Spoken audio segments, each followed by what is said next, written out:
What's up, baseball fans? So that first round of the MLB Draft was pretty eventful. There were twists and turns in the top 10. There were some players that I didn't think would go in the first round, but overall it was an eventful first round and I really enjoyed it. Also, real quick, I want to say thank you to Baby Baseball for having me on his live stream. It was a lot of fun watching the draft. I really appreciate the opportunity. But for today, I wanted to go over my top 10 favorite picks from the first round. So let's not waste any more time. Let's get started. At number 10, I have the Tigers picking Spencer Torkelson. He mashes the ball, producing some ridiculous exit velocities for years now, along with some very steep launch angles. And when you have both of those working, you're projected to be a pretty good hitter in the majors. Since the beginning of 2019, he's had the most hit balls with more than 40-degree launch angles, combined with an exit velocity of more than 100 miles an hour. He'll swing and miss a bit, but he also has a good feel for the strike zone that helped him produce a 22% walk rate during his time at Arizona State.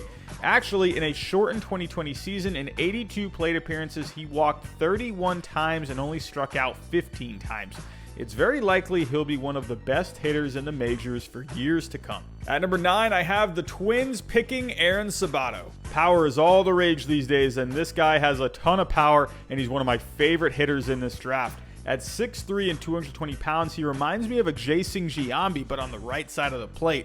At the Perfect Game National Showcase in his senior year in high school, he broke Bryce Harper's exit velocity record with an exit velocity of 103 miles per hour. At North Carolina, he set the freshman home run record with 18, while also hitting .343 with an on-base percentage of .453 and an OPS of 1.149. It's not just his hitting that makes him good, though. It's also his plate discipline, as he had a walk rate of over 20% in college. He just mashes the ball. His defense is a bit limited at first base, but for the Twins, this is a guy that could be the next Nelson Cruz, where his bat is what carries him. At number 8, I have the Phillies picking Mick Abel. Mick Abel was one of my favorite players in this draft. Out of the big three in the high school pictures between Abel, Bitsko, and Kelly, Abel is the complete package. Standing at 6'5", he already has a mature approach on the mound, possessing a fastball that sits in the mid-90s, a solid slider and curveball, along with a solid changeup, and he can throw them all for strikes. His delivery is smooth and it's easily repeatable. He could probably benefit from adding some weight to his frame, considering he's under 200 pounds at 6'5", and he wore down a bit towards the end of his junior season. In the end, though, the Phillies needed to improve the pitching in their minor league system, and this is a guy that has the potential to be near the top of their rotation one day. At number 7, I have the White Sox picking Garrett Crochet. Can you imagine a pitching staff where the White Sox have two guys that can throw 100, with one guy being a left-hander in Garrett Crochet and one being a right-hander in Michael Kopech? Are you kidding me? But also imagine this, and I know these guys are projected to be starters, but could you imagine both of these guys coming out of the bullpen one day? Could be one of the deadliest combos out of the bullpen we could ever see. Anyway, Crochet was a solid pick here. He sits in the upper 90s for the most part, but he can definitely get it up to 100. The delivery has a bit of movement in it, but he's able to repeat it well, and he has a really good slider with above average spin rates to go along with the heat.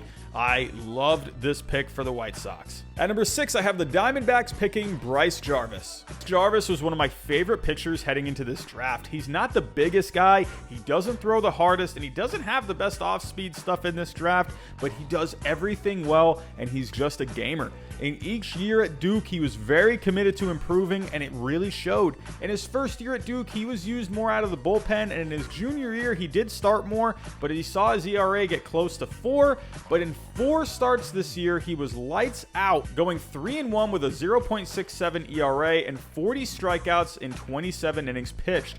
Oh, and one of those games was a perfect game. I can see Jarvis being a solid mid-rotation guy in the majors. At number 5, I have the Blue Jays picking Austin Martin. What a gift for the Blue Jays. Heading into this draft, it was looking like they would be getting someone along the lines of a Zach Veen, a Nick Gonzalez, or an Emerson Hancock, and they walked away with the second-ranked player on Baseball America in Austin Martin. While his long-term position is a bit unknown at the moment, his bat has a really good chance at developing into one of the best bats in the majors thanks to his extremely quick hands, ability to make consistent contact, and his solid plate discipline. As a Red Sox fan, I am absolutely frightened at the thought of a lineup that could have Vlad Jr., Bo Bichette, Cavan Biggio, and now Austin Martin. Are you kidding me?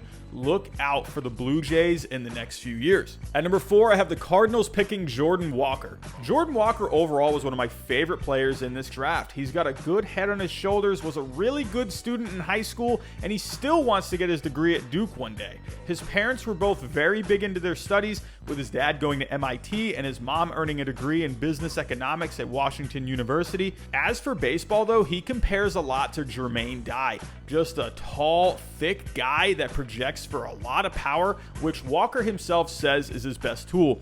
For his size, he also moves very well, and he plays a decent third base. I think Walker could absolutely become an all-star in the majors down the road. At number 3, I have the Orioles picking Heston Kjerstad. Here was the pick that shocked the baseball world, but you know what? I loved it. On Prospects Live's data-driven mock board, he was actually ranked number 5 due to his launch angles that were top 10 in the country, along with the high exit velocities and the ability to make good contact consistently. Because of these analytics, he has the chance to be a 30 to 40 home run guy. I don't just like the player, I also like the strategy of the pick, as the Orioles will most likely be able to sign him to an underslot deal, which will save them money to use for the rest of the picks in the draft. Sure, they passed on guys like Austin Martin and Asa Lacy, but they got a solid player and they saved money. This is a strategy that Mike Elias used back in 2012 when selecting Carlos Correa at number 1, and they were able to sign him to an underslot deal because he was ranked closer to the bottom of the top 10 that year.